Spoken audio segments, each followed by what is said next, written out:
morning I've woken up as Prime Minister, I've been inspired by the resilience, the generosity, and the determination of Canadians. It is the driving force of every single day I have the privilege of serving in this office.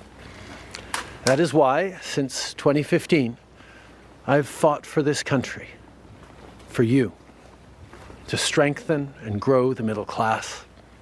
Why we rallied to support each other through the pandemic, to advance reconciliation, to defend free trade on this continent, to stand strong with Ukraine and our democracy, and to fight climate change and get our economy ready for the future. We are at a critical moment in the world.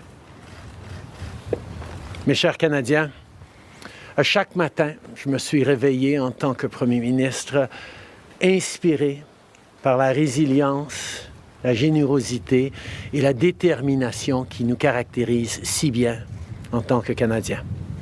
C'est ce qui me motive à chaque jour où j'ai le privilège de servir dans ce poste. C'est pourquoi, depuis 2015, je me suis battu pour ce pays, pour vous, pour renforcer la classe moyenne.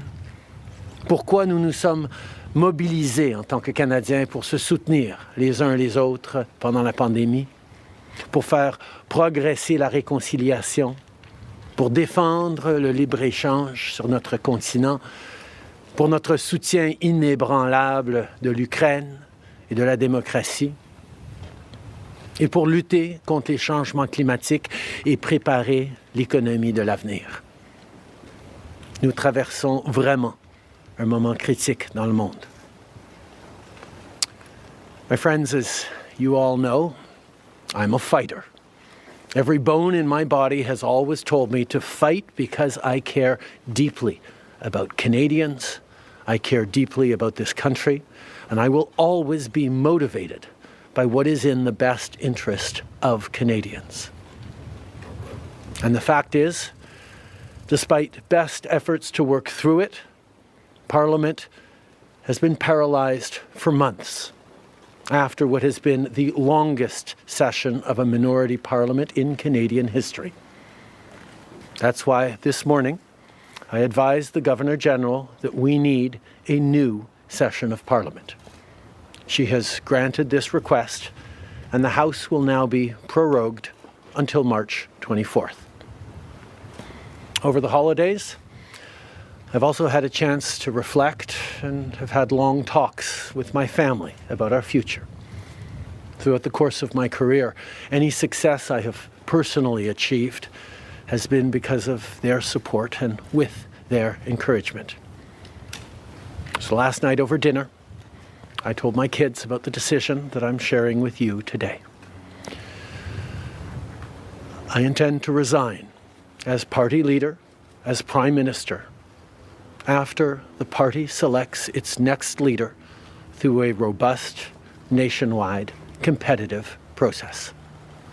Last night, I asked the President of the Liberal Party to begin that process. This country deserves a real choice in the next election, and it has become clear to me that if I'm having to fight internal battles, I cannot be the best option in that election. Mes chers amis, comme vous savez, je suis un fighter.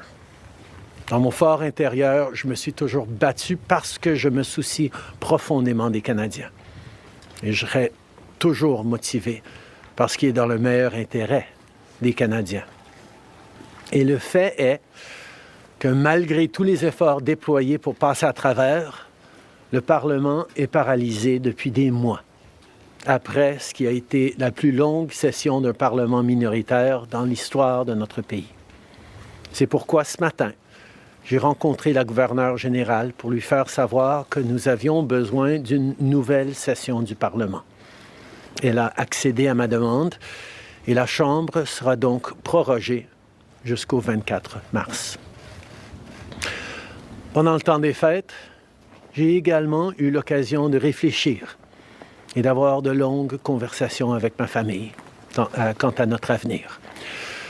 Tout au long de ma carrière, tout le succès que j'ai eu personnellement est dû à leur soutien et à leurs encouragements. Donc hier soir, au souper, j'ai partagé avec mes enfants la décision que je partage avec vous tous aujourd'hui. J'ai l'intention de démissionner de mon poste de chef du Parti libéral du Canada et de premier ministre une fois que le parti aura choisi son prochain chef à l'issue d'un processus national, rigoureux et compétitif. Hier soir, j'ai demandé au président du parti de commencer les étapes nécessaires. Le pays mérite un choix clair et réel lors des prochaines élections. Il est devenu évident pour moi que si je dois me concentrer sur des batailles internes, je ne peux pas être la meilleure option lors de ces élections. Le Parti libéral du Canada est une institution importante dans l'histoire de notre grand pays et de notre démocratie. Un nouveau premier ministre et chef du parti portera les valeurs et les idées du Parti libéral dans la prochaine élection. J'ai hâte d'observer le déroulement de ce processus dans les mois à venir. Nous avons été élus pour la 3e fois en 2021 pour renforcer l'économie après la pandémie et faire progresser les intérêts du Canada dans un monde complexe. Et c'est exactement ce que je vais continuer à faire, ce que nous allons continuer à faire pour les Canadiens. The Liberal Party of Canada is an important institution in the history of our great country and democracy. A new Prime Minister and leader of the Liberal Party will carry its values and ideals into that next election. I'm excited to see the process unfold in the months ahead. We were elected for the 3rd time in 2021 to strengthen the economy post-pandemic and advance Canada's interests in a complicated world. And that is exactly the job that I and we will continue to do for Canadians. Merci beaucoup, mes amis. Thank you, Prime Minister. We'll now go to questions, starting with Laurence Martin, Radio-Canada. Bonjour, M. Trudeau. Vous vouliez le faire, ce combat contre Pierre Poilievre. Des batailles internes, il y en a dans votre parti depuis plusieurs mois déjà. Pourquoi est-ce que vous décidez d'abdiquer maintenant? Qu'est-ce qui vous a fait changer d'avis? Comme vous savez, je ne suis pas quelqu'un qui recule facilement devant un combat, surtout un combat si important pour le parti et pour le pays. Mais je fais ce job parce que l'intérêt des Canadiens et le bien-être de notre pays, de notre démocratie, me tient à cœur. Et c'est devenu clair que je ne peux pas être le chef dans les prochaines élections à cause des batailles internes. As you all know, I am a fighter. And I am not someone who backs away from a fight, particularly when a fight is as important as this one is. But I have always been driven by my love for Canada, by my desire to serve Canadians, and by what is in the best interest of Canadians. And Canadians deserve a real choice in the next election. And it has become obvious to me with the internal battles that I cannot be the one to carry the Liberal standard into the next election. Vous êtes au pouvoir depuis près de 10 ans. Le Canada a changé avec votre gouvernement. S'il y a une réalisation que vous pourriez nommer, dont vous êtes le plus fier, je sais qu'il y en a plusieurs, mais s'il y en a une, et peut-être un regret aussi. En 2015, on a été élu sur une promesse de travailler pour la classe moyenne dans ce pays. Et c'est ce qu'on a pu faire. On a réduit la pauvreté, on a aidé énormément les familles, on a créé une économie qui fonctionne pour bien plus de monde en se préparant pour un avenir et plus numérique et où les changements climatiques vont avoir un plus grand impact. On a fait énormément de travail avec les Canadiens. Le Canada est meilleur à cause du travail que nous avons tous fait au cours des dernières années. Un regret, je continue à penser que si notre système électoral aurait été changé pour pour que les gens puissent mettre un premier, un deuxième, un troisième choix sur le bulletin. Les partis auraient passé plus de temps à regarder les points qu'ils avaient en commun pour être les deuxième ou troisième choix des voteurs plutôt que de voir la polarisation que nous avions. Mais je ne pouvais pas de façon unilatérale changer notre mode de scrutin dans ce pays. Next question. We got elected in 2015 to fight for the middle class, and that's exactly what we've done over the past years. We would be. Next question. We got elected in 2015 to fight for the middle class, and that's exactly what we've done over the past years. We reduced their taxes, we increased the benefits to families, we made sure the economy was focused on working for everyone and not just a few, and that has changed.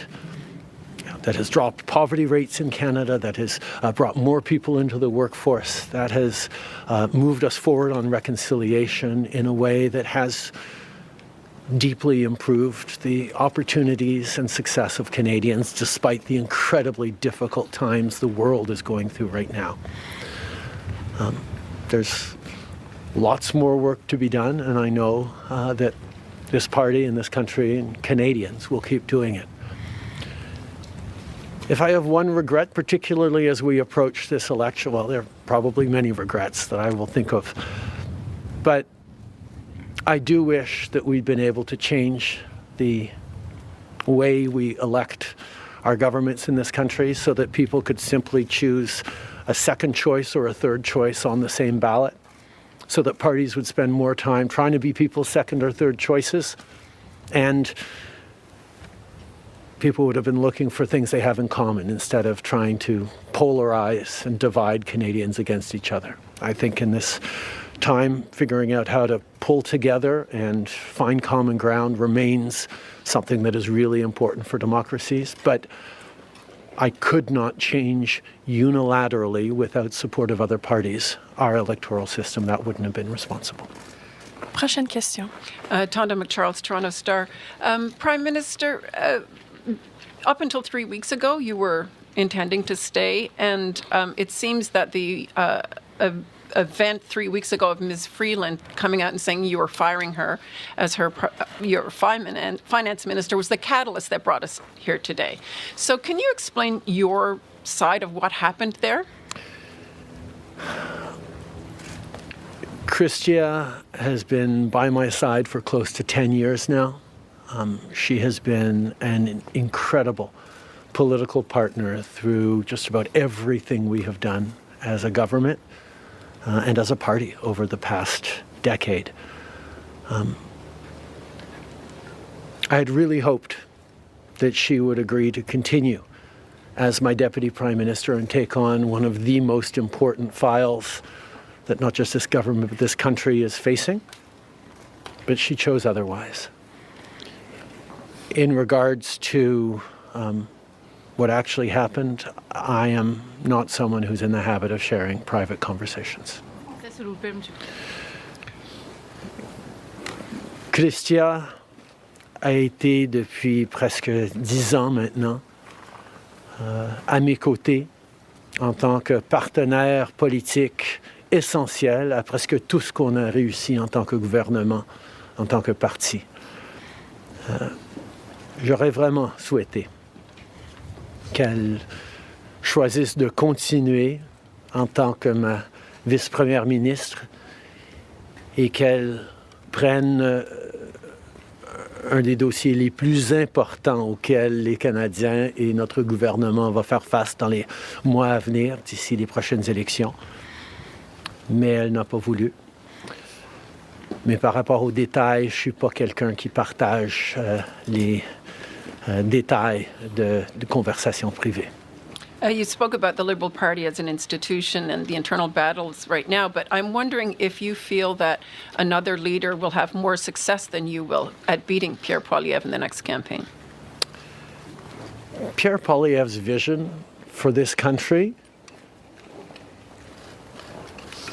is not the right one for Canadians. Stopping the fight against climate change doesn't make sense.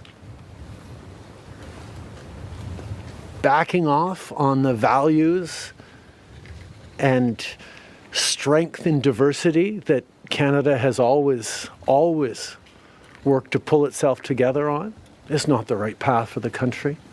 Attacking journalists, the CBC institutions, that's not what Canadians need in this moment. We need an ambitious, optimistic view of the future, and Pierre Poilievre is not offering that.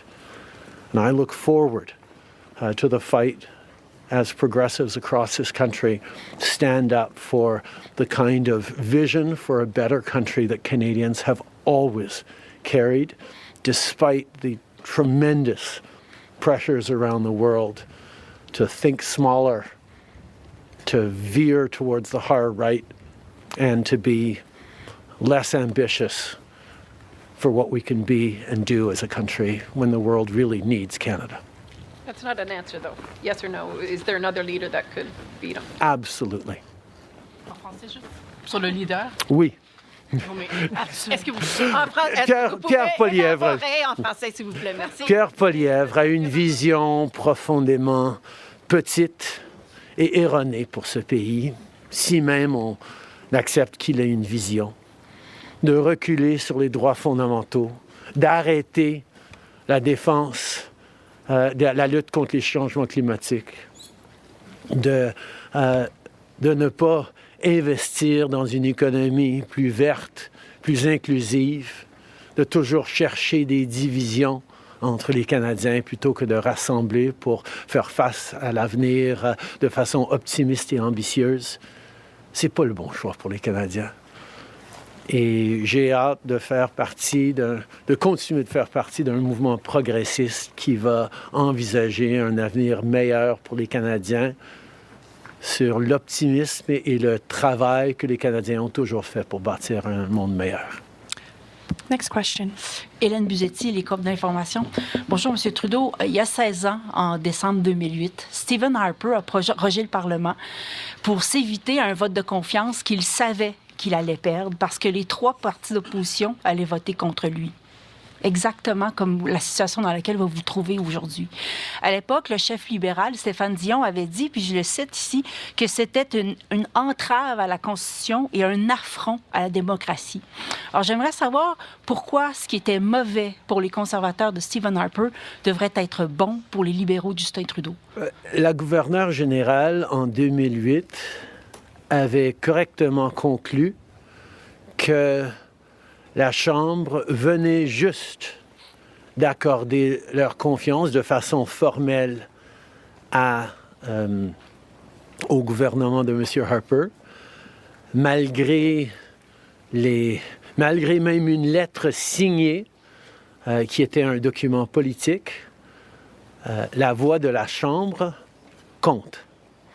Or, avant d'arrêter le travail à la Chambre pour les fêtes, on a gagné 3 votes de non-confiance, 3 votes de confiance,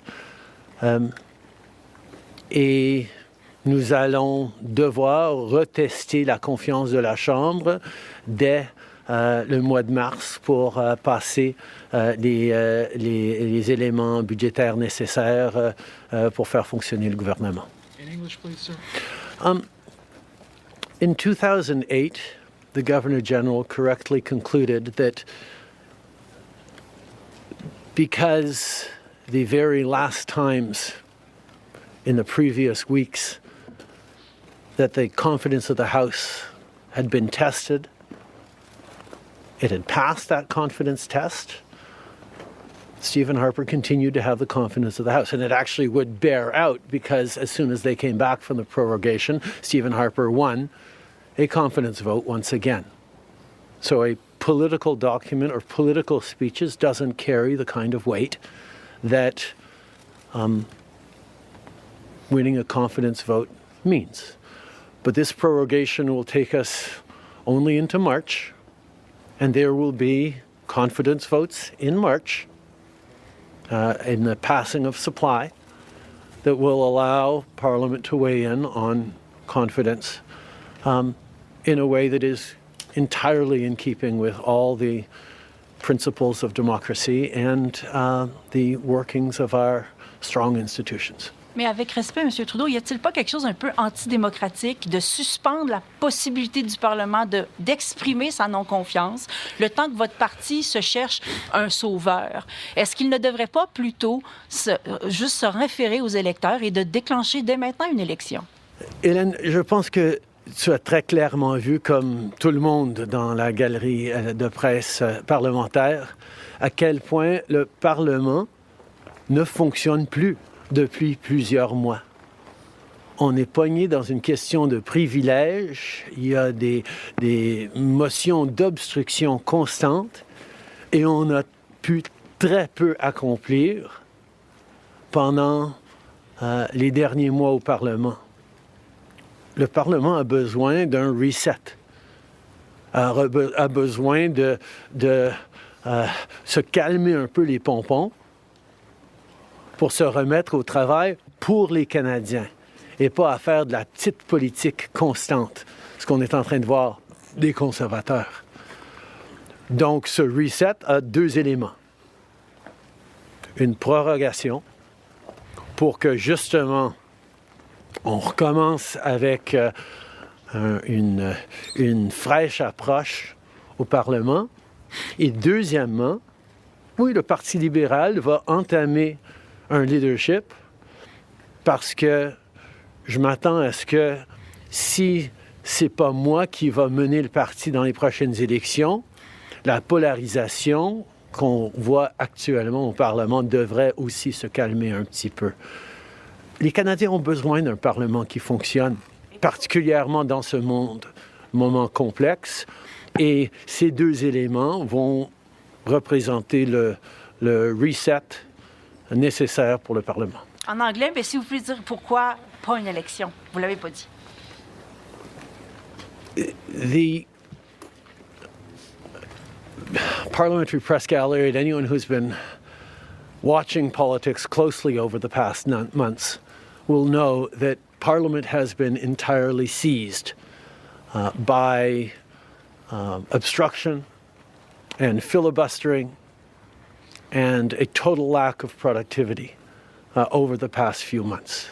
We are right now the longest serving minority government in history, and it's time for a reset. It's time for the temperature to come down, for the people to have a fresh start in Parliament, to be able to navigate through these complex times, both domestically and internationally.